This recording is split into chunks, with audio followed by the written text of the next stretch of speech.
Buenas tardes a todos. Bienvenidos al seminario Mecanismos para la prevención y solución de controversias en la ejecución de obras en el Perú. El seminario tendrá dos partes. Primero será una parte expositiva y luego pasaremos a una breve ronda de preguntas. El seminario estará a cargo del ingeniero Carlos López Avilés, ingeniero civil de la Pontificia Universidad Católica del Perú, con más de 40 años de experiencia en el campo de la supervisión y ejecución de obras. Es experto en métodos de solución de controversias contractuales, incluyendo arbitrajes, peritajes, informes de experto, conciliador decisorio, adjudicador en juntas de resolución de disputas y dispute boards. Es capacitador en estos temas en la Universidad Católica y en otras instituciones. Buenas tardes, Carlos, bienvenido. Y muy buenas tardes con todos ustedes. Gracias por estar presentes en el seminario que vamos a hacer, o el curso que vamos a dar ahora de mecanismos para la prevención y solución de controversias en la ejecución de obras. Este es un tema que se ha venido desarrollando y cambiando mucho a lo largo del tiempo, debido a que los diversos mecanismos que se vienen utilizando van con su uso mostrando su bondad o sus dificultades. El tema que les presento ahora es el que se denomina los métodos de solución de controversias contemporáneos a la ejecución de la obra. Y estamos presentando acá tres en particular: la JRD, que es la Junta de Resolución de Disputas bajo el régimen de la Ley de Contrataciones del Estado; el DAAB, que es un sistema, digamos, muy parecido a la JRD, pero que proviene de los contratos modelo FIDIC, versión 2017, y el CDB, que es el modelo que nos presenta la Cámara Internacional de Comercio de París, la ICC, y los tres son utilizados en el Perú actualmente y han venido siendo utilizados en el Perú actualmente. Y tienen sus similitudes y sus particularidades, y son los que vamos a describir en esta conversación. Vamos a empezar por las JRDs, o Juntas de Resolución de Disputas bajo la Ley de Contratación del Estado. Este es un mecanismo contractual. Hay que entender que este es un mecanismo que proviene del contrato. Es parte de la gestión contractual. Su origen está en la Ley de Contratación del Estado, la 30225, y su reglamento del 2018, que fue modificado por el reglamento del 2019. Este procedimiento de la Junta de Resolución de Disputas, entonces, tiene ya varios años de estar establecido. Sin embargo, ha seguido un proceso de instauración o instalación. La Ley de Contratación del Estado, la 30225, se dio en el año 2016, si no me equivoco. En el 2018 se incorpora el reglamento, pero recién en el 2020 viene a ser obligatoria. Sin embargo, desde el 2016 ya hay regulación al respecto. Pese a ello, la primera Junta de Resolución de Disputas que se estableció en el Perú bajo este régimen data del año 2018, junio-julio del 2018. Debía ser obligatorio y se hizo obligatorio a partir de enero del 2020, pero por las circunstancias que todos conocemos, se fue esto retrasando en el tiempo bastante. Si bien está, como digo, en la ley, en el reglamento, su funcionamiento está regulado a través de una directiva del OCE. El OCE ha emitido una directiva primera en el 2016 y luego una segunda, que es la que actualmente está vigente, en el 2019, que es la directiva 012-2019. Aparte de eso, existen lo que se llaman los centros de administración de las JRDs, cada uno de los cuales tiene su propio reglamento. Sin embargo, el reglamento que proporciona la directiva del OCE es el que es, digamos, el patrón, y detalles pueden ir en los centros de administración. ¿Qué más interviene para la actuación? Un documento muy importante que se firma, que se llama el contrato tripartito. El contrato tripartito es un contrato que se firma entre la entidad, el contratista y los miembros de la JRD, donde se establecen una serie de obligaciones, derechos, facultades, etc. Y cualquier otro documento del marco normativo también forma parte del marco de actuación. Si queremos hacer un ranking de procedimientos de solución de controversias, podríamos decir que el primero es el trato directo o la buena fe que se puede establecer en la obra entre las partes. Luego viene la Junta de Resolución de Disputas. Después podríamos tener, no sé si después o al costado, la conciliación. Posteriormente podríamos ubicar el arbitraje y finalmente el Poder Judicial, ¿no? Estos son los medios de solución de controversias de los cuales tenemos. Y como ven en la parte inferior derecha, así se señala en el artículo 223 del reglamento, ¿no?, que las controversias que surjan entre las partes se resuelven mediante conciliación, junta de resolución de disputas o arbitraje institucional, según corresponda y por acuerdo de las partes. ¿Qué es lo que promueve una JRD? No vamos a decir acá que es mejor o peor que el arbitraje. Lo único que vamos a decir, y porque así es que es distinto al arbitraje. ¿Y por qué es distinto al arbitraje? Porque tiene funciones diferentes, mecanismos diferentes, procedimientos diferentes. Y hay que conocerlos. El artículo 243 del reglamento dice que la función de la Junta es promover que las partes logren prevenir y o resolver eficientemente las controversias. Entonces, su primer foco de atención es que las partes lo pudiesen hacer entre ellas. ¿Qué cosa deberían poder hacer entre ellas? Prevenir o resolver una controversia, sin tener que pasar a mayores.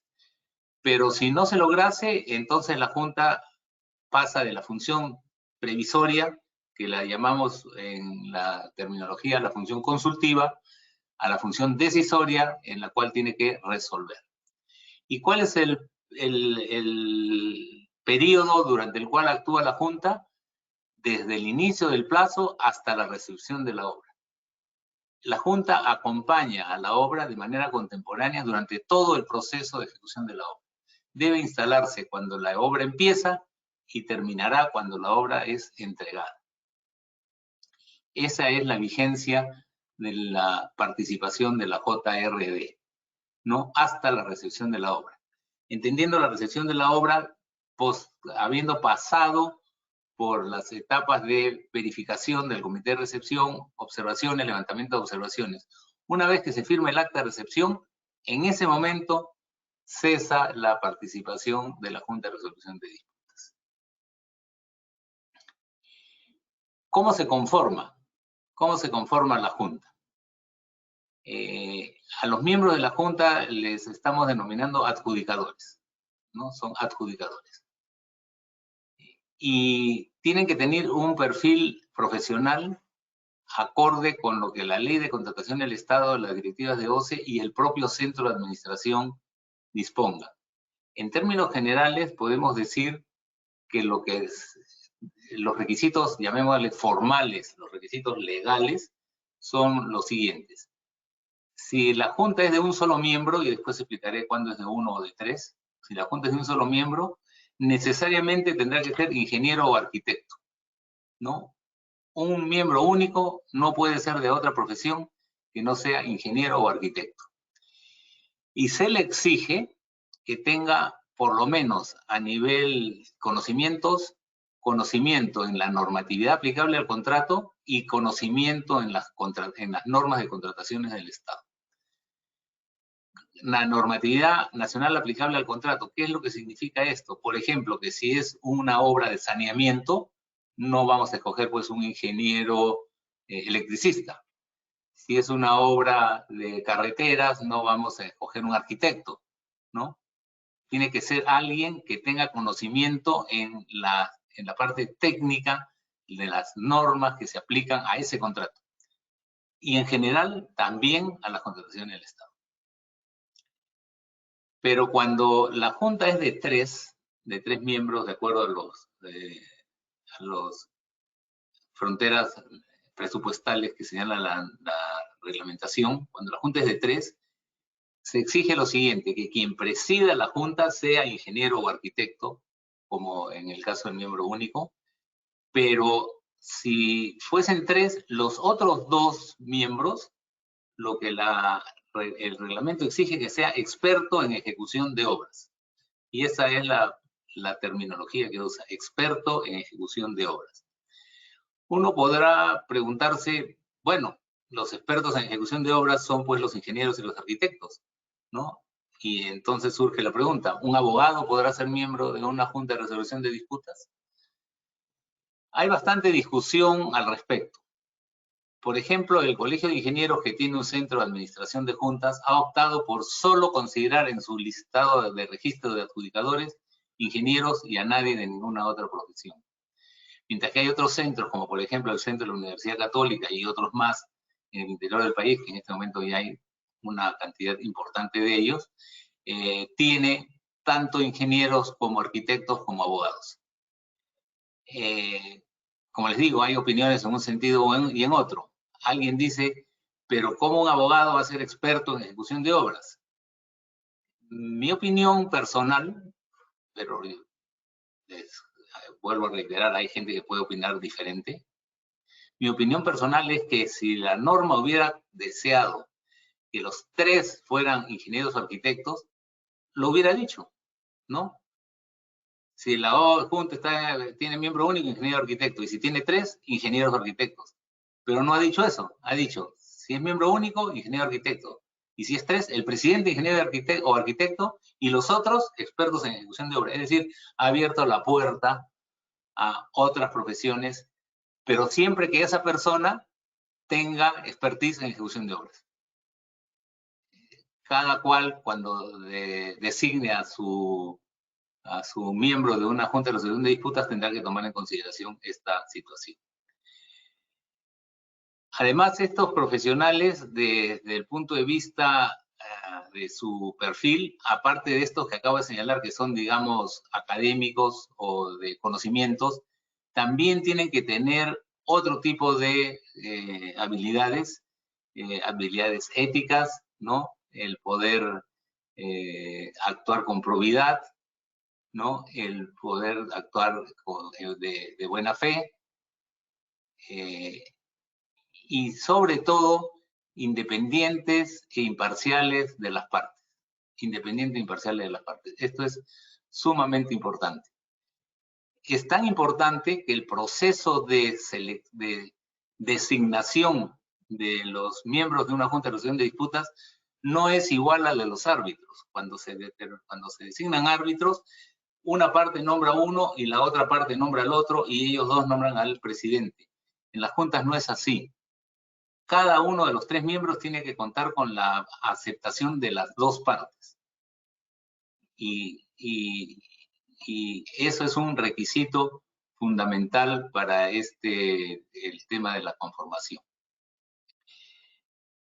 ¿Cómo debe comportarse el adjudicador durante su desarrollo en la Junta?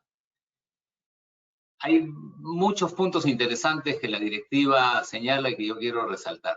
Debe tener, dice, flexibilidad necesaria para adaptarse a diversas situaciones.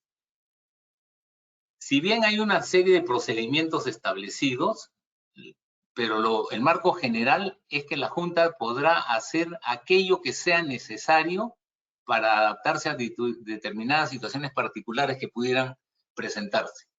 Es decir, la Junta está facultada para, manteniéndose dentro de los requerimientos propios de la directiva, ser lo suficientemente flexible de manera que pueda cumplir con su función, ¿no? La Junta es la que adopta los criterios propios que utilizará para su funcionamiento y debe actuar de la forma más eficiente, de manera de no cargar a las partes innecesariamente. Todo esto, ¿qué cosa es lo que significa en la práctica? Que si la Junta considera de que una visita debe ser hecha en una forma, pues así se hace. Si considera que debe ser hecha de otra forma, pues así se hace, ¿no? Si considera que ante un proceso de atención de una reclamación debe haber audiencia, pues dispone la audiencia. Si considera que no hay audiencia, dispone que no hay audiencia, ¿no? Por ejemplo, en algunos casos puede disponer que la visita cubra todos los frentes de obra. En otros casos puede disponer que solamente cubra algunos frentes de obra, ¿no? Porque algunos otros pudiesen estar ya con dificultades de acceso. Es decir, la Junta tiene la facultad de adaptarse y decidir lo que más convenga para cumplir con su objetivo. ¿Y cuál es el objetivo de la Junta? El objetivo de la Junta, la responsabilidad de la Junta es hacia el proyecto, hacia el contrato. O sea, toda su actuación y su participación interna y con las partes es a favor del contrato. A diferencia de un arbitraje donde los árbitros dirimen los intereses de las partes, ¿no? Y su decisión va en favorecer a una u otra parte. El objetivo principal de la Junta es lograr la eficiente ejecución del contrato con la menor o ninguna aparición de controversias, lo cual, decir ninguna es prácticamente una utopía, porque siempre va a haber, pero repito, como principio fundamental es que el interés de la Junta es el contrato. Estos miembros de la Junta también deben tener habilidades profesionales y personales que pudiesen aplicar, las cuales evidentemente propendrán no solo del aspecto académico de lo que uno puede haber estudiado, sino además, y yo diría principalmente, de la experiencia. Porque cuando ya uno está actuando en una junta, muchas veces sucede que por la experiencia puede prever algo está sucediendo y es algo que las partes no lo están diciendo, pero que uno ya lo ve por el solo hecho de visitar la obra. ¿Cuáles son los límites? Si el contrato es de más de 40 millones de soles, la junta es de 3. Si es de menos, es de 1. Esa es la regla. Más de 40 millones de soles, 3, menos de 40 millones de soles, 1 miembro. ¿Cuándo son obligatorias las juntas? Para contratos a partir de 20 millones de soles. Para contratos a partir de 20 millones de soles, la junta es obligatoria. Lo cual no significa que por debajo de 20 millones de soles no haya junta. Si las partes lo pactan y lo acuerdan, debajo de 20 millones de soles pueden pactar tener una junta. Las normas anteriores, este límite de 20 millones hacia abajo, lo detenían en 5 millones y decían que debajo de 5 millones no habría junta. Ese límite inferior ya no existe. Ahora puede haber junta en cualquier monto hasta 20 millones. Como digo, como es ya voluntario de las partes, optativo de las partes decidirán si prefiere tener junta o no, pero si es más de 20 millones de soles, sí es obligatorio.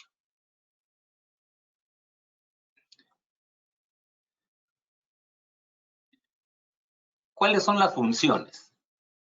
O sea, ¿qué hace la Junta? ¿Para qué la designamos y le encargamos su participación? Y hay tres funciones principales. Una es la función decisoria. La función decisoria es cuando ya hay una controversia existente y la parte perjudicada le presenta a la Junta el caso y le pide, tu Junta decide, ¿quién tiene razón? Para eso, evidentemente, lo que tiene que haber sucedido antes es que haya una controversia, ¿no? Por ejemplo, una ampliación de plazo que no ha sido concedida. La entidad la declaró improcedente. Entonces ya tenemos una controversia. Entonces, la parte perjudicada, en este caso del ejemplo del contratista, acude a la Junta y le dice, Junta, tú interven. ¿Cuál es el plazo que tiene para convocar a la Junta? El mismo plazo que señala el reglamento para el caso en cuestión, ¿no? O sea, hay un plazo de caducidad que si se excede ya no se puede presentar a la Junta. Pero si estamos dentro del plazo de caducidad, esa es la función decisoria. Esta función se presenta eventualmente cuando hay controversias que alguna de las partes, la parte afectada, todavía quiere reclamar. La otra función, que es la más rutinaria, digamos, o permanente, es la función consultiva. Esta función consultiva se puede ejercer de diversas maneras. Hay una función consultiva que es de manera, podemos decir, más formal, en el que las dos partes contratantes en conjunto, es decir, entidad y contratista, ante algún asunto sobre el cual hay una discrepancia, un desacuerdo que pudiese luego convertirse en una controversia, optan por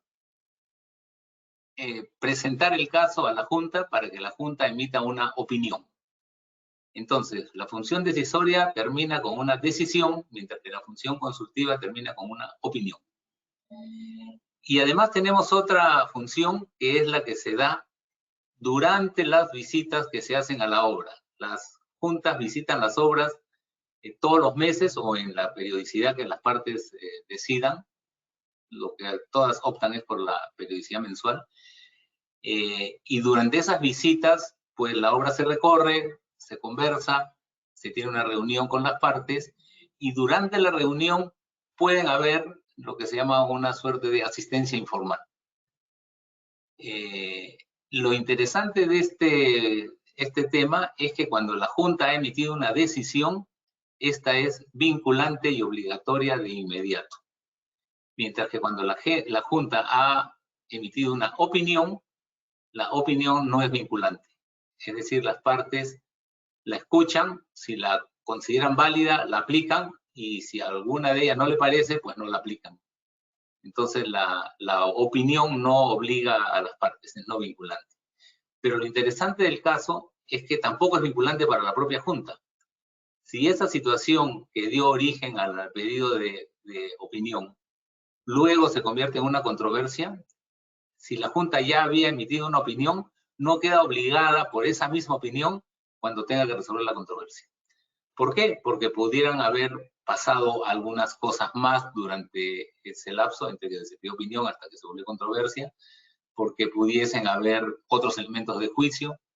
Entonces, no queda la Junta atada a lo que opinó, pudiese opinar de una manera diferente.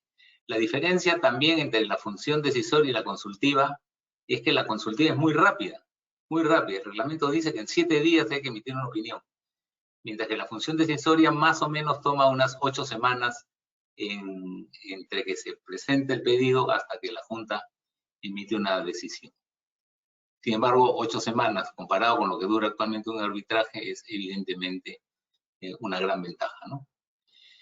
Se hacen visitas, se hacen reuniones, ¿no? Y de esa manera se desarrolla el funcionamiento de la Junta. Como ya había dicho, la Junta puede adoptar las medidas que resulten necesarias, pero también esta segunda que voy a mencionar es muy importante. Puede requerir a las partes que aporten cualquier documento que sea necesario para emitir sus decisiones. Puede convocar a reuniones especiales. Puede convocar audiencias, ¿no? Fíjense, esta facultad de que pueda pedir a las partes que aporten cualquier documento que sea necesario es bien importante. Es decir, no se queda sujeto a lo que presentaron las partes con sus escritos, sino que si la Junta considera que se necesita algo más, pues se lo puede pedir. Incluso puede pedir que se produzca algún documento, ¿no? Por ejemplo, hay una discusión y la Junta puede decir, ¿sabe qué? Yo, para poder emitir mi decisión, quisiera, digamos, en algún caso, que me pudieran presentar qué hubiera pasado si, por ejemplo, se establecía la posibilidad de trabajar 2 turnos, ¿no? O de incrementar las cuadrillas, o de cambiar el orden de ejecución de las obras, ¿no? Estoy poniendo simplemente ejemplos generales, ¿no? Puede, como digo, requerir medios probatorios, puede decidir sobre cuestiones relativas al procedimiento que surjan de la propia reunión o de la propia audiencia, ¿no? Por ejemplo, se convocó audiencia y dentro de la audiencia resulta que una de las partes presenta un argumento que la otra no había sido informada, entonces la Junta puede decidir, ¿sabe qué? Como se está presentando un argumento nuevo o una sustentación distinta, entonces en este momento no se va a discutir ese punto y citamos a una nueva audiencia para discutir el punto que recién se está incluyendo. Simplemente les pongo un ejemplo de los muchos que pueden suceder a lo largo de la ejecución. Como ven, es muy flexible el asunto. y todo cae bajo el paraguas de que adoptar las medidas que resulten necesarias. Puede citar e interrogar a las partes, a testigos, a expertos, a peritos o a todo aquel que considere pertinente. Como dije antes, la función consultiva, es decir, el pedido de opinión, requiere que las dos partes en conjunto estén de acuerdo en pedir opinión. Una sola no puede pedir opinión, tienen que ser las dos en conjunto.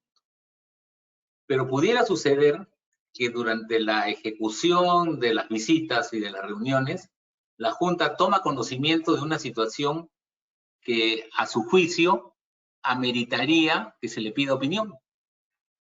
Entonces lo que la Junta puede hacer es invitar a las partes para que le pidan opinión, ¿no? O sea, el pedido de opinión no necesariamente nace de la decisión de las partes, sino puede también provenir de una invitación que se le hace a las partes para que soliciten opinión. Como digo, es muy rápido y es no vinculante. La función decisoria sí es mucho más formal. Como dije hace un momento, es vinculante y además de inmediato y obligatorio cumplimiento desde su notificación, ¿no? De inmediato cumplimiento. Fíjense, el reglamento dice que ninguna autoridad administrativa, arbitral o judicial puede impedir que se cumpla la decisión que la Junta emitió. Las partes están obligadas a cumplir la decisión sin demora, aun cuando hayan manifestado su desacuerdo. O sea, puede que una de las partes no esté de acuerdo con la decisión de la Junta, tiene todo el derecho a no estar de acuerdo con la decisión de la Junta, y manifiesta su desacuerdo. Esa manifestación de desacuerdo lo que hace es lo habilita a llevar en la controversia a controversia, pero luego en el futuro. Pero en el interín tiene que cumplir la decisión. Pongamos un caso extremo. La Junta decidió que correspondía la ampliación de plazo y que correspondía el pago de gastos generales, pues se amplía el plazo, se pagan los gastos generales, se modifica el cronograma valorizado y se modifica el programa de ejecución de obra y la parte perjudicada, digamos en el caso del ejemplo de la entidad, dice, pero lo voy a llevar a arbitraje, no estoy de acuerdo. Entonces cumple, amplía el plazo, paga los gastos generales y lo lleva a arbitraje. Y el arbitraje o confirmará o tomará una decisión distinta. Pudiendo incluso el arbitraje decir, no tenía derecho a la ampliación de plazo, en cuyo caso el contratista tendrá que devolver los montos que se le pagan. O de lo contrario, ya queda todo eso saldado. Esto es tan importante que la misma norma ha dicho que el incumplimiento de la decisión de la Junta constituye un incumplimiento de una obligación esencial que puede dar lugar a resolución de contrato. Más o menos hemos calculado que el plazo para que una controversia sea resuelta anda por el orden de los 83 días como máximo y como mínimo del orden de los 50 días, ¿no? ¿Esto de qué dependerá? Por ejemplo, dependerá de que si hay o no hay audiencia, o si la audiencia tiene que ser en una o más sesiones, o que eventualmente la Junta pudiese solicitar una extensión del plazo que tiene para emitir decisión, que es 15 días a partir de la última audiencia, ¿no? En mi experiencia personal, que hemos hecho muchas decisiones ya en algunas juntas, siempre las decisiones se han dado dentro del plazo previsto, siempre, y más o menos el orden es de, como les dije, de alrededor de 8 semanas, ¿no? Más o menos 60 días para tener una decisión. Como digo, si alguna de las partes no está de acuerdo con la decisión, simplemente lo manifiesta. Lo importante del caso es que el arbitraje que vería la controversia que fue objeto de desacuerdo por una de las partes, no puede empezar sino hasta después de que la obra haya terminado. En otras palabras, durante la ejecución de la obra no puede haber arbitraje en un contrato que tiene Junta de Resolución de Disputas. No puede haber arbitraje. Salvo alguna excepción que se daría si es que algo fue solicitado a la Junta y la Junta no decidió en el plazo que la norma le concede, ¿no? O sea, si la Junta incumplió con el plazo, entonces se puede ir a arbitraje directamente. Pero ese es un tema, digamos, de excepción. Y otro detalle importante es que si fueron varios temas los que se dejaron con la manifestación de desacuerdo, pueden haber sido, digamos, 2 ampliaciones de plazo, un tema de valorizaciones, o un tema de penalidades, ¿no? Se dejaron varios temas de ampliación, perdón, en manifestación de desacuerdo. Ese arbitraje que se debe iniciar no antes de que la obra haya sido recibida, debe acumular todas las controversias en uno solo. Entonces, complementando la idea, un contrato con junta de resolución de disputas nunca va a tener un arbitraje durante la ejecución de la obra, y si tiene, va a tener solo uno, y nada más que uno, porque la norma dice que todos se agrupan, se acumulan en un solo proceso. Hay ciertas cosas que no puede ver la Junta porque la norma lo está expresamente excluyendo de sus facultades. ¿Cuáles son? Temas de nulidad, inexistencia, ineficacia o invalidez del contrato. Eso no lo puede ver una Junta de Resolución de Disputas. Tampoco puede ver la decisión de la entidad o de la Contraloría de aprobar o no la ejecución de adicionales conforme lo indicado en el artículo 45.4 de la ley. Como todos ustedes seguramente saben, este tema de la decisión de la entidad o de la Contraloría también es no arbitrable. Entonces, si es no arbitrable, también está excluido del campo de aplicación de las juntas. Tampoco puede, y esto es importante, ver reclamaciones de carácter indemnizatorio, salvo aquellas que están previstas en la norma de contratación. O sea, cualquier tema de indemnización, daños y perjuicios, lucro cesante, etcétera, no lo ven las juntas. Eso sí serían temas que en todo caso serían directamente arbitraje. Y tampoco ve controversias referidas al incumplimiento del pago final. El pago final es la liquidación. ¿Por qué la Junta no puede ver un tema de liquidación? Porque la Junta termina con la recepción de la obra. No pasa más allá de la recepción de la obra. Y por lo tanto, el tema de la liquidación ya queda fuera del ámbito de su competencia. Entonces, si hay una discrepancia en cuanto a la liquidación, se verá que va a arbitraje. Entonces, ¿cuáles son los resultados que se buscan? Que con la experiencia de los adjudicadores y con el trabajo responsable y ético de cada una de las partes, se aproveche la función preventivo-consultiva de la Junta, ¿no? Para que se logren mejores resultados y se concluya la obra de la manera más eficiente posible. Repito, no es ni mejor ni peor que un arbitraje, es distinto a un arbitraje.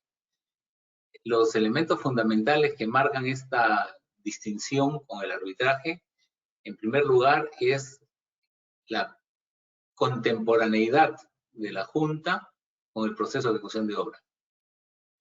Los miembros de las juntas van a las obras todos los meses. En este tiempo de emergencia sanitaria, las visitas también se están realizando, solo que por medios virtuales, ¿no? Nosotros tenemos juntas donde el contratista tiene su dron, hace el vuelo, filma.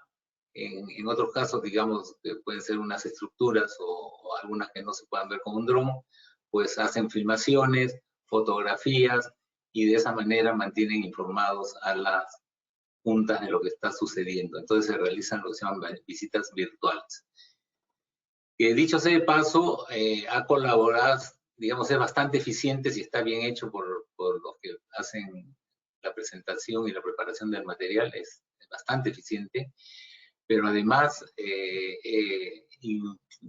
influye en un ahorro económico muy importante, porque cuando una junta es de 3 y la junta está fuera del lugar de residencia de los adjudicadores, digamos, en provincias, en realidad son 4 personas las que viajan, ¿no? Los 3 adjudicadores y uno de los representantes del centro de administración.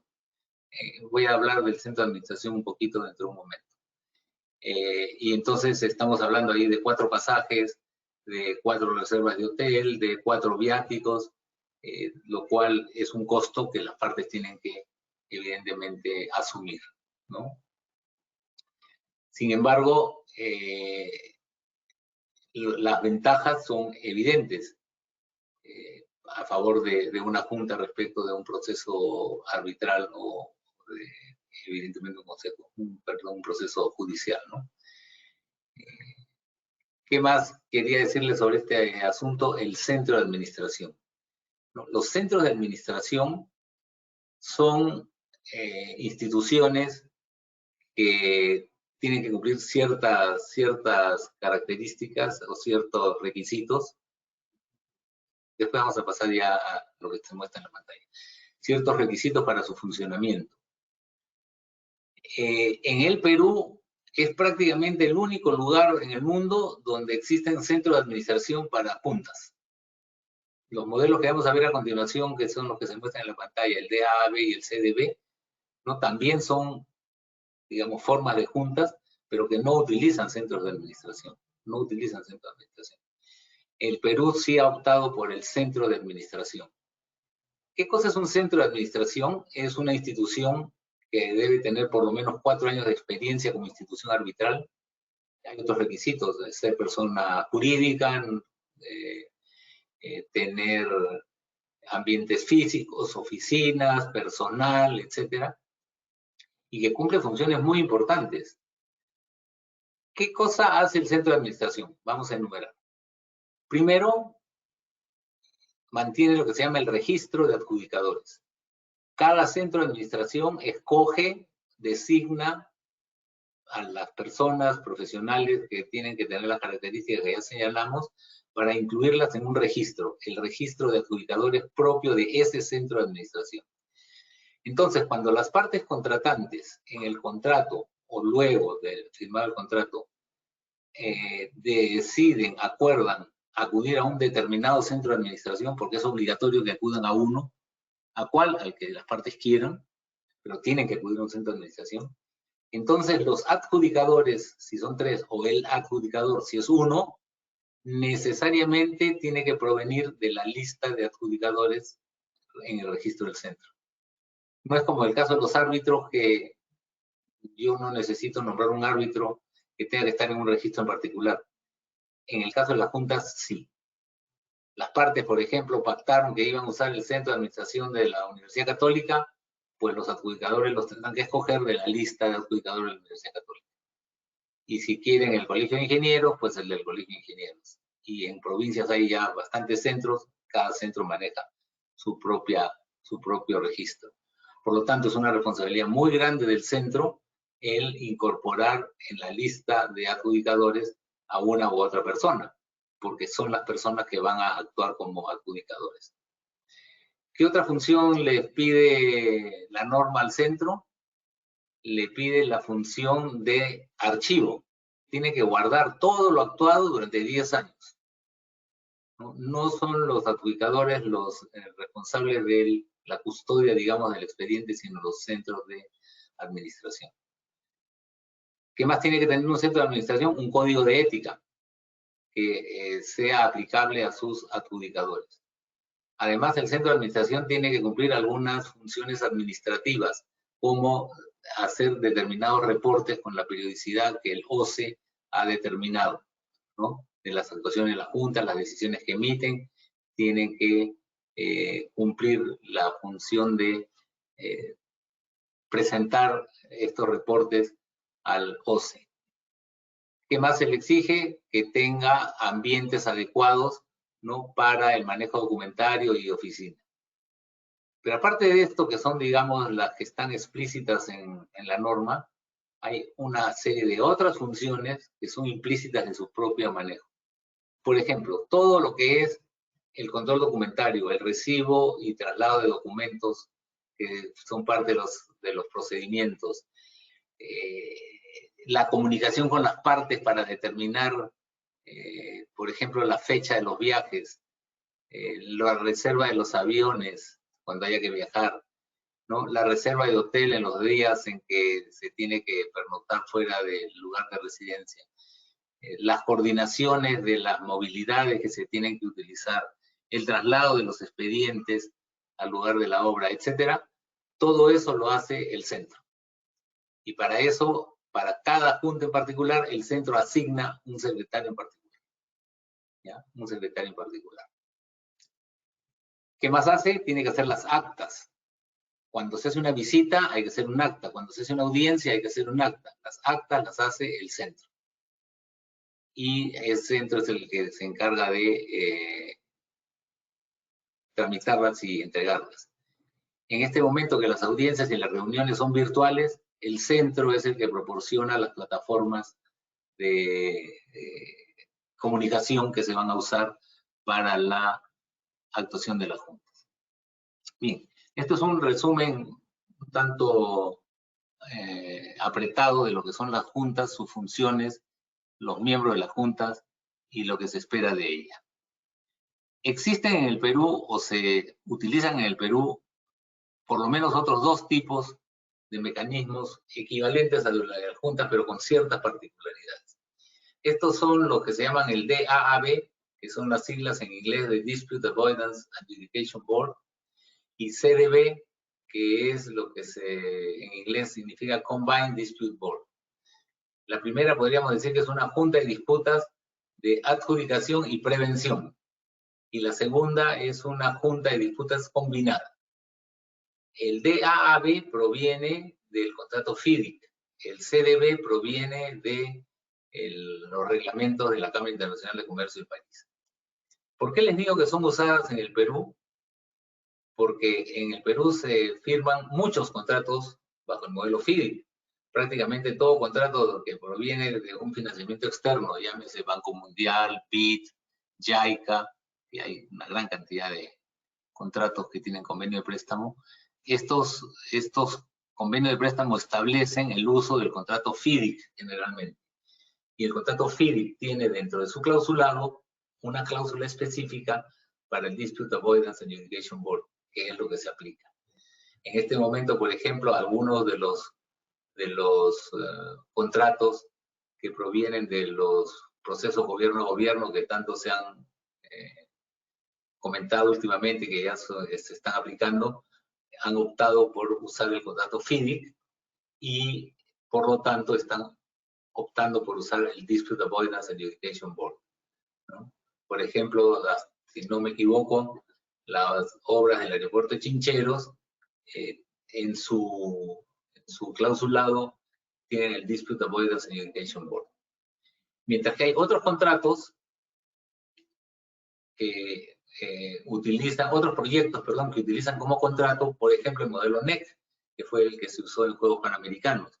Y el modelo NEC lo que hace en su cláusula de solución de controversias indica que se aplicará las reglas de la ICC, la Cámara Internacional de Comercio de París.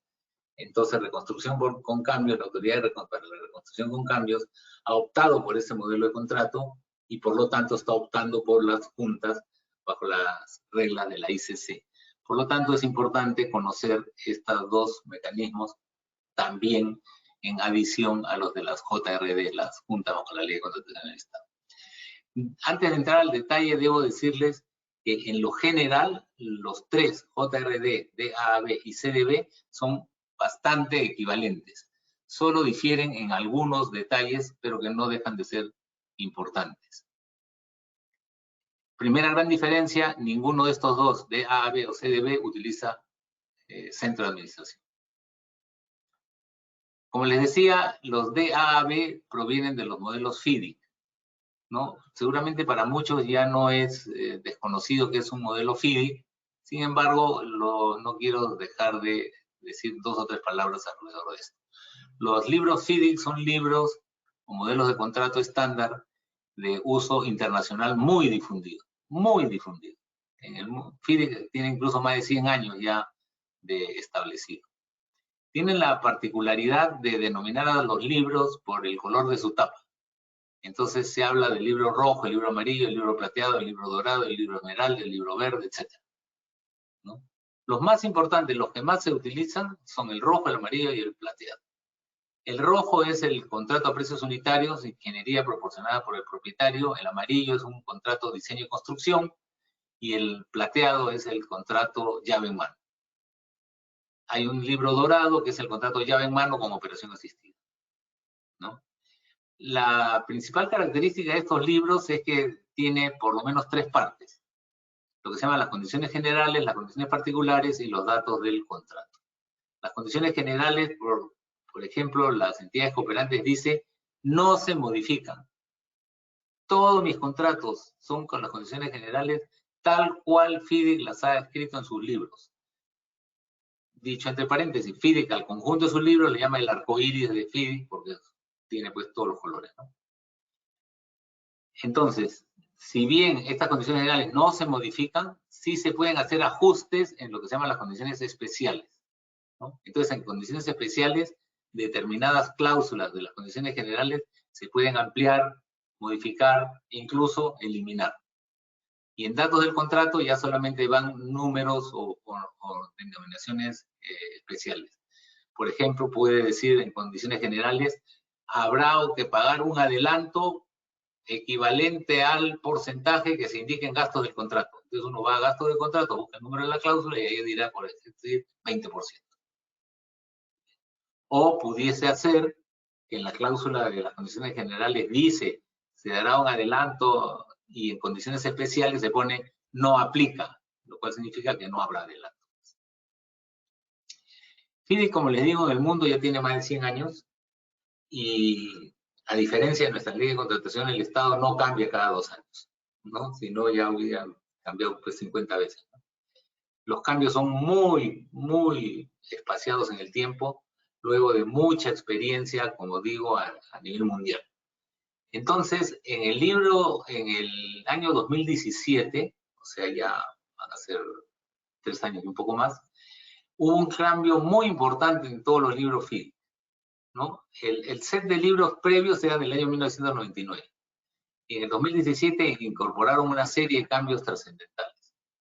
Y uno de ellos, y lo que se está mostrando acá en la pantalla, si bien está en inglés, es lo que se llamó, o lo que se llama el press release, la nota de prensa. Cuando FIDIC emite estos libros en el 2017, emite también un press release, una nota de prensa donde explica cuáles son los cambios que ha introducido y por qué. Y la cláusula nueva que introduce es lo que se llama la cláusula 21. Hasta antes del 2017, los contratos FIDIC tenían solo 20 cláusulas. En el 2017 se crea la cláusula 21, que se llama disputas y arbitrajes, ¿no? Y lo que dice es que, en esencia, es un procedimiento equivalente al año 99, pero con una diferencia. Y en el segundo párrafo lo que dice, no lo voy a traducir, sino voy a leer lo importante, es que basado a lo que en la práctica ha demostrado ser sumamente exitoso, que son los Dispute Adjudication Board permanentes, cuando dice standing significa permanente, y fíjense que ahí dice Dispute Adjudication Board, no dice Dispute Avoidance Adjudication Board. ¿Por qué? Porque hasta el año 99 eso es lo que era, solamente Dispute Adjudication Board, que en la generalidad de los casos se establecía cuando la controversia había surgido. Pero en el año 2017 FIDIC dice no, mejor es hacer un Dispute Avoidance Adjudication Board. ¿Y cómo logramos eso? A través de una junta permanente, ¿no? A través de una junta permanente. Entonces, el hecho de que una junta sea permanente está considerado en la cláusula 21 de FIDIC, ¿no? Y el mismo FIDIC dice esto es en contraste con las juntas ad hoc que estaban antes en el libro amarillo y en el libro plateado, en el que la junta se constituía solo cuando ya se había producido la controversia y no tenía esta ventaja de haber acompañado la obra y por lo tanto saber de primera mano qué es lo que había pasado. Entonces, FIDIC considera, está en el párrafo superior de la mano derecha, que el DAAB se vuelve, como decir, parte del equipo de proyecto. O sea, no hay que considerarlo como algo externo, sino como algo interno que es parte del equipo de proyecto. Y FIDIC dice en la última oración del párrafo superior de la mano derecha, dice, FIDIC firmemente cree que el escoger una DAB permanente nos lleva a un significativo incremento de la probabilidad de tener un proyecto exitoso. Entonces, esta A que le agregó FIDIC de la versión 1999 a la versión 2017, esta A de avoidance, es justamente la función consultiva de nuestra Junta de Resolución de Disputas. Es la posibilidad de evitar controversias o que lograr que las partes sean ellas mismas las que solucionen su controversia. El esquema de FIDIC de solución de controversias es un poco distinto al esquema de la JRD, de la Ley de Contrataciones, y les voy a decir cuál es la principal diferencia. En FIDIC, cuando una de las partes, acá es una línea de tiempo, ¿no? Entonces, fijémonos por favor en la que dice 21.4.1 en la parte superior, la tercera línea vertical. Es el momento en que una de las partes somete a la Junta una controversia. Entonces, FIDIC dice que en 84 días máximo, las partes deben presentar sus documentos a la Junta. Y en 28 días debe dar una decisión. Entonces, ahí tenemos una primera diferencia con la Ley de Contratación del Estado. Ahí estamos hablando de más de 110 días. Y yo les he dicho que en la Ley de Contratación del Estado más o menos resolvemos entre 40, 50, 60 días. FIDIC tiene casi el doble de tiempo. Solamente que cuando estamos bajo FIDIC, cuando una de las partes no está de acuerdo con una decisión de la Junta, inmediatamente lo puede llevar a lo que FIDIC denomina el intento de arreglo amistoso. Y da un plazo de 28 días para hacer el intento de acuerdo amistoso. Y si ese intento de acuerdo amistoso no tuviese éxito, entonces lo que va a suceder es que se pueden ir al arbitraje. Entonces, bajo FIDIC, sí hay la posibilidad de tener arbitrajes durante la ejecución de la obra, a diferencia de la Junta de la Ley de Contratación del Estado. La cláusula 21 de FIDIC tiene 8 subcláusulas, que nos señalan. La primera, cómo se designa a los miembros, que es más o menos como ya lo que les he explicado. La segunda es, ¿qué pasa si no se pueden poner de acuerdo respecto de los miembros? Lo que señala FIDIC es que se usa lo que ellos denominan una entidad nominadora. Entidad nominadora que puede estar prevista en el contrato, y si no está prevista en el contrato, entonces FIDIC dice será el presidente del FIDIC el que lo haga. La tercera subcláusula, la 21.3, es la que establece todos los mecanismos de prevención de disputas, que básicamente se sustentan en el conocimiento permanente de lo que va sucediendo y en las visitas permanentes a la obra. Luego tenemos cómo se obtiene una decisión ante una controversia y finalmente qué pasa o cómo se hace un acuerdo amistoso y cuándo se va a un arbitraje. Y concluye la cláusula 21 de FIDIC señalando qué sucede si una decisión del DAP es incumplida, ¿no? O sea, FIDIC también dice que sus decisiones son obligatorias, pero ¿qué pasa si no cumplen? Lo que FIDIC señala es que se puede llevar a arbitraje el incumplimiento. Y la última cláusula, subcláusula de la 21 de FIDIC es, ¿y qué pasa si no hay junta? ¿Qué pasa si no hay junta? Porque los miembros de la junta han firmado un contrato y pudiese ser que ese contrato haya terminado, haya habido renuncias o cualquier cosa que haga que en algún momento no haya junta. Si eso sucede, entonces se irán a un arbitraje. Entonces tenemos evitar disputas, obtener decisiones y qué cosa se hace si estamos insatisfechos con una decisión de la, ¿no? Lo que he pasado en las transparencias es lo que les estoy diciendo y por eso no quiero entrar ya a mucho detalle para poder pasar al modelo de la ICC y tal vez lo más importante, preguntas de parte de los miembros, de los asistentes a esta conversación, ¿no? En estas transparencias lo que se ven ya son los detalles.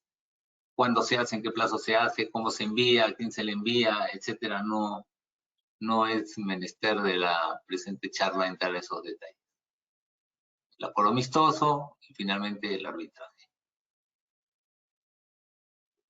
Cómo se hace cuando se incumple y qué cosas qué pasa cuando no hay la presencia del DAM. El tercer modelo, el que hemos identificado como el CDB,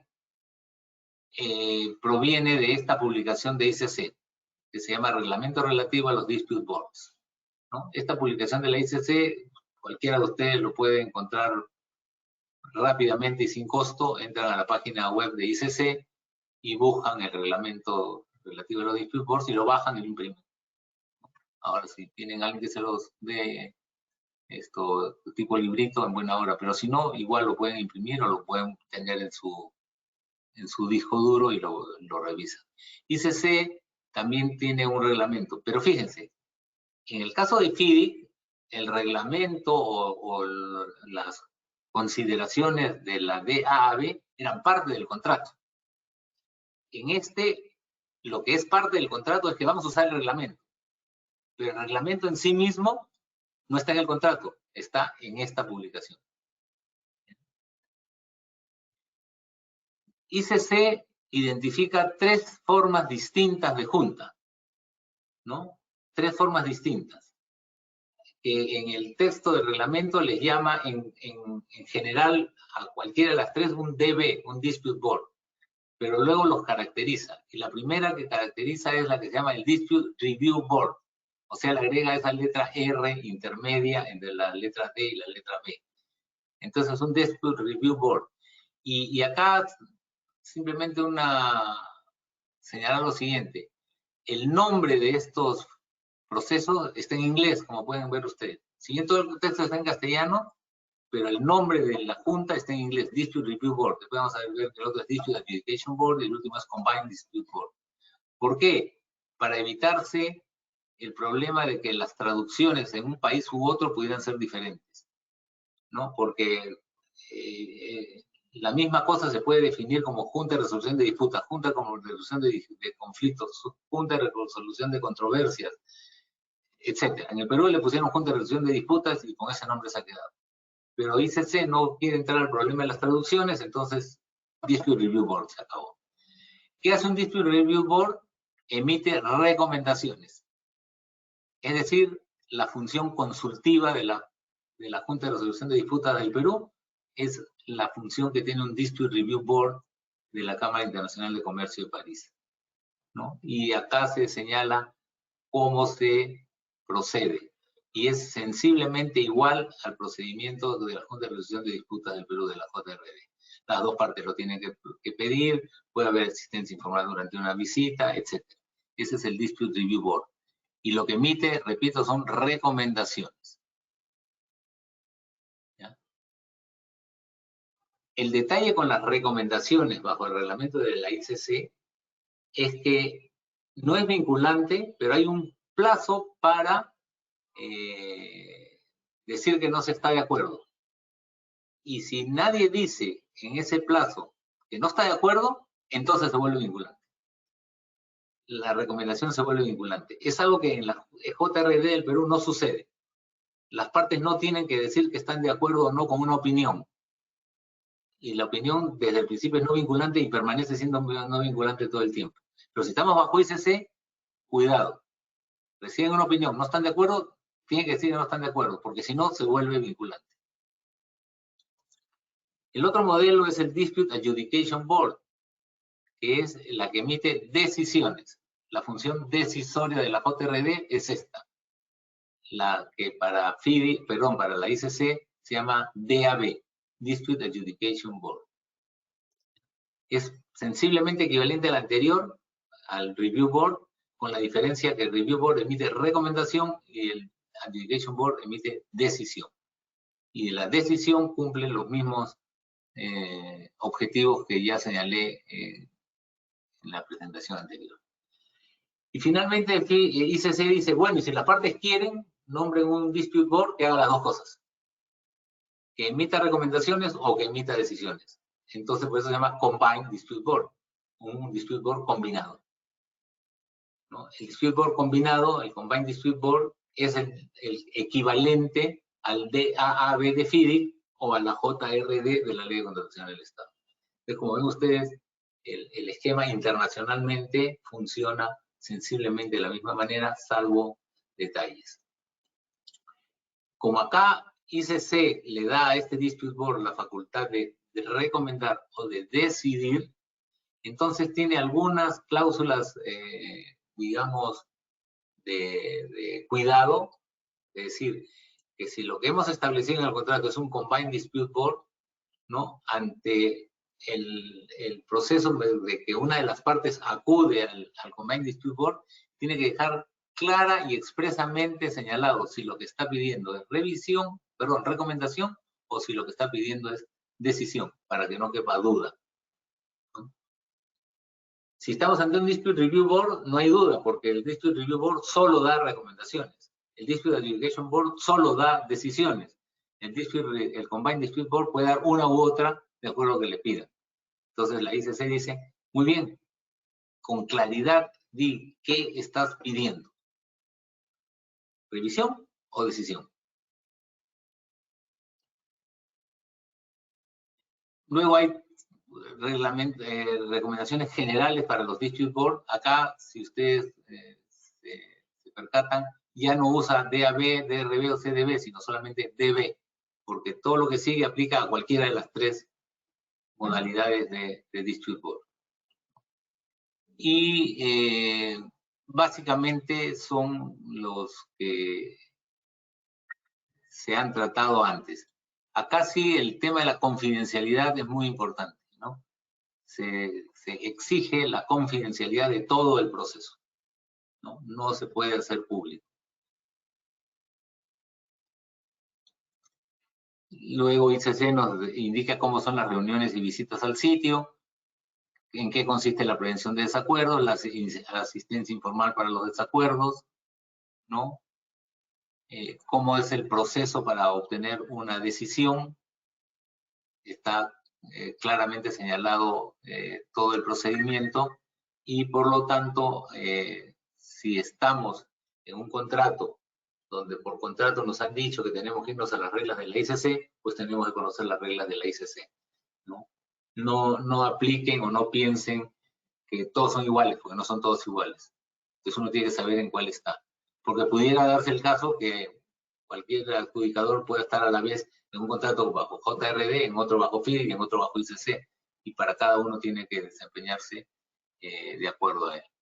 Les repito, los contratos NEC que se están usando en reconstrucción con cambios es a este reglamento que nos envía y no al de las juntas de resolución de disputas de la ley de contrataciones del Perú. Aquí sigue diciéndonos cómo se contesta, cómo se organiza la audiencia, cuál es el plazo para emitir una decisión.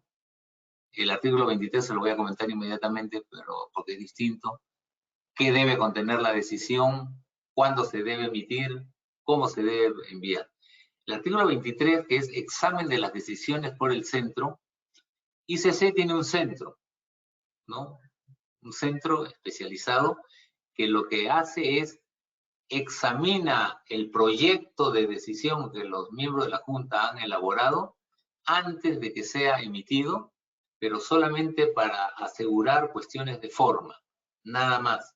No entra a revisar el fondo de la decisión ni los argumentos de los miembros del Dispute Board para haber llegado a una decisión, sino cuestiones de forma, nada más que cuestiones de forma. Por eso dice, pero esto se aplica siempre que las partes hayan acordado eso. Es decir, las partes tienen que haber acordado. Muy bien, acordamos que antes de que se emita la decisión sea revisada por el centro de la ICC. Ojo, la ICC no lo hace gratis. Por eso, si ustedes ven el artículo 23, más o menos a la mitad, dice, cada decisión irá acompañada de la tasa de registro prevista en el artículo 3 del apéndice, ¿no? Entonces, han decidido pedir revisión por el centro, muy bien, lo piden, lo pagan, y el centro les revisa la forma antes que se emita. No quieren que el centro lo haga, pues no acuerdan de someterlo al centro. Pero acá este centro no es equivalente al centro de administración. En los centros de administración de junta de resolución de disputas en el Perú, esta función no existe. Por lo menos ningún centro lo tiene reglamentado. Bien, y con eso concluimos con la presentación y pasaríamos a lo que es la pregunta que el público pudiera tener. Muchas gracias, Carlos, por la presentación. Tenemos algunas preguntas del público. Invitamos a los demás a hacer sus consultas. Vamos a poder responder algunas de ellas. Nos preguntan, en caso que la Junta incurra en algún error en las decisiones, ¿cuáles serían las sanciones que se les aplica? No hay sanciones.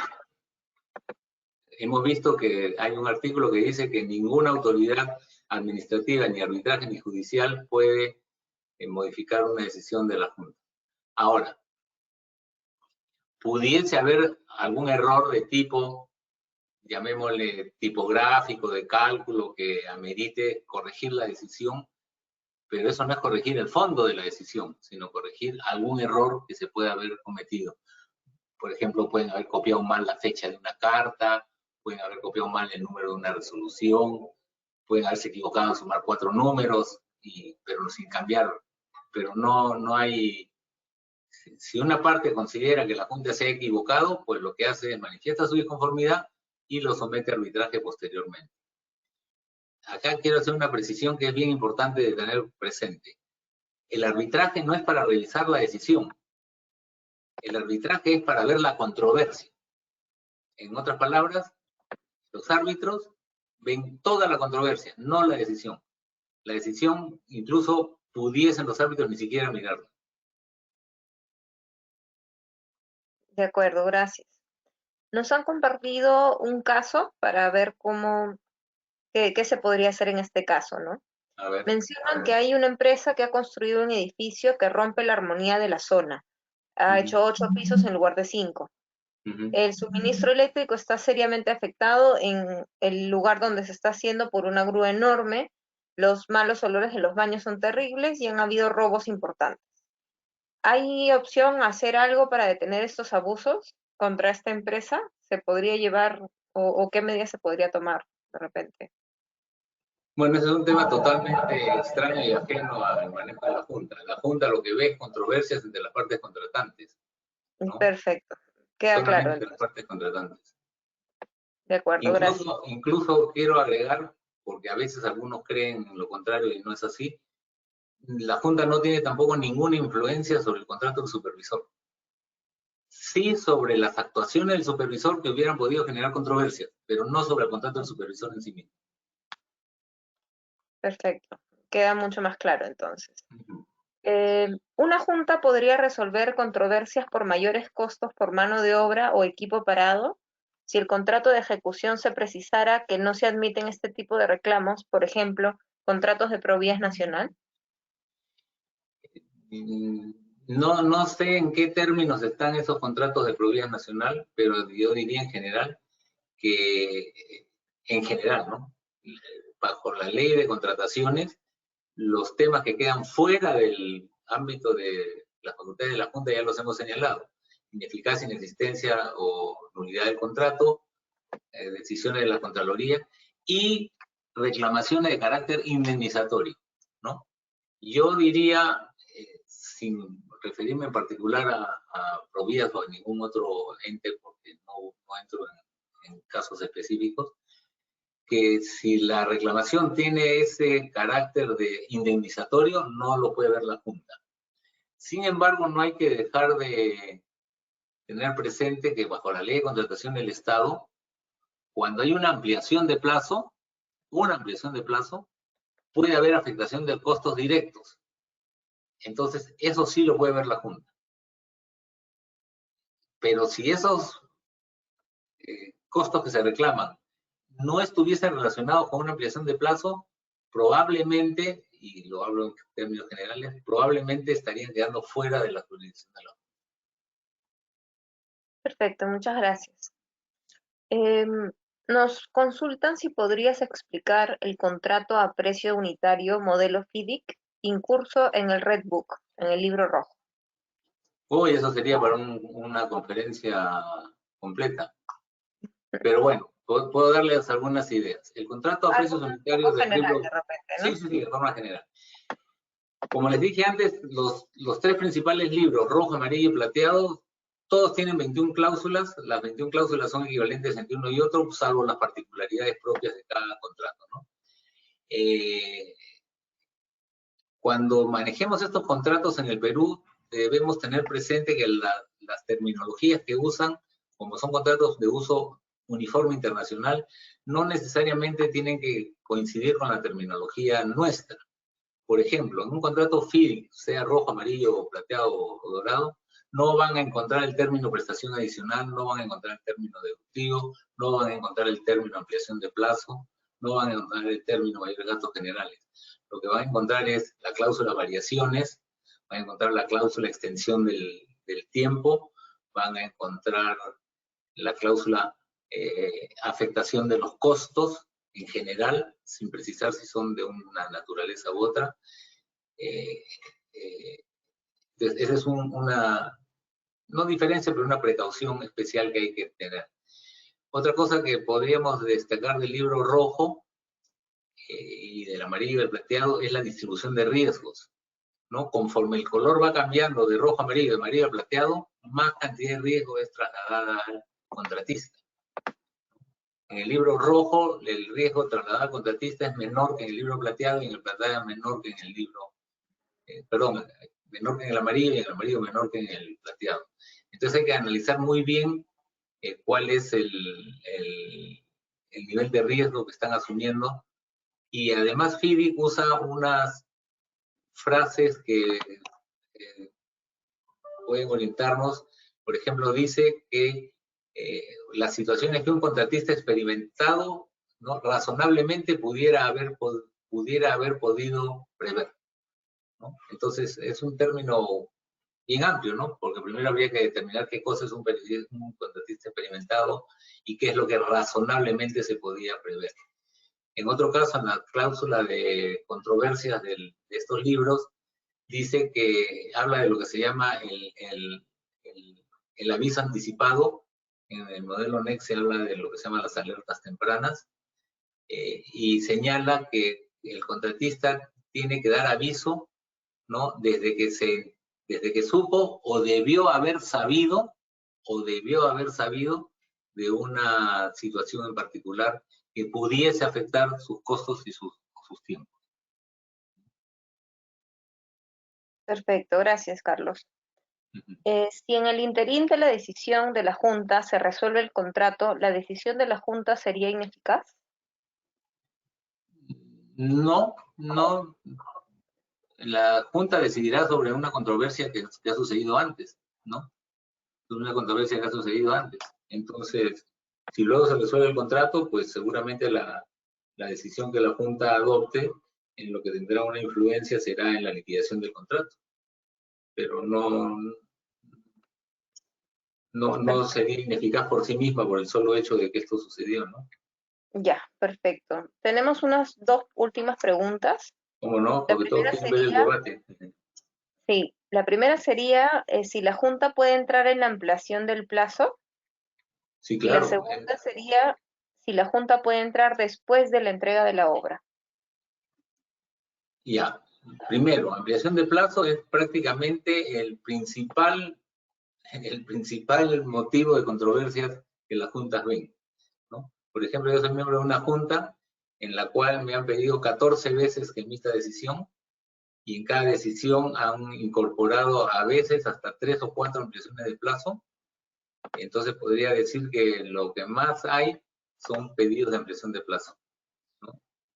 Como le digo, tengo una junta donde habré visto 20 pedidos de ampliación de plazo.